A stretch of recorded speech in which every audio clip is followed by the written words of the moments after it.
Təsəvvür et ki, 2026-cı ildir, universiteti yeni bitirmisən və yenidən bu sahəni seçərdinmi? UX UI seçərdin. Əgər seçərdinsə, hansı müəllimi və hansı kursu?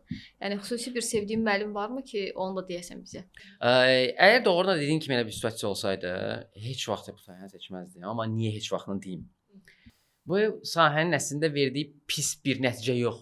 Məsələn, mən bu sahədən çox şey qazanmışam hətta artıq. Həm finansal olaraq çox şey qazanmışam, həm təcrübə olaraq çox şey qazanmışam. Məsələ nədir?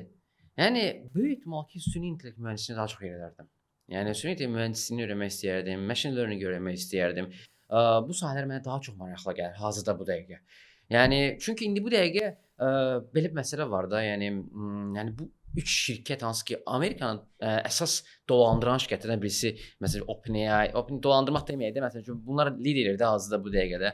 Yəni Google-dur, Apple-dur. Bu adamlar məsələn üçün süni intellekt üzərinə nəsə bir məqalələr, nəsə fikirlər paylaşırlarsa, məsələn üçün X şirkəti və s. paylaşırsa, yəni bunlar məncə təcrübədir. Yəni bunları dinləmək lazımdır və maraqlanmaq lazımdır.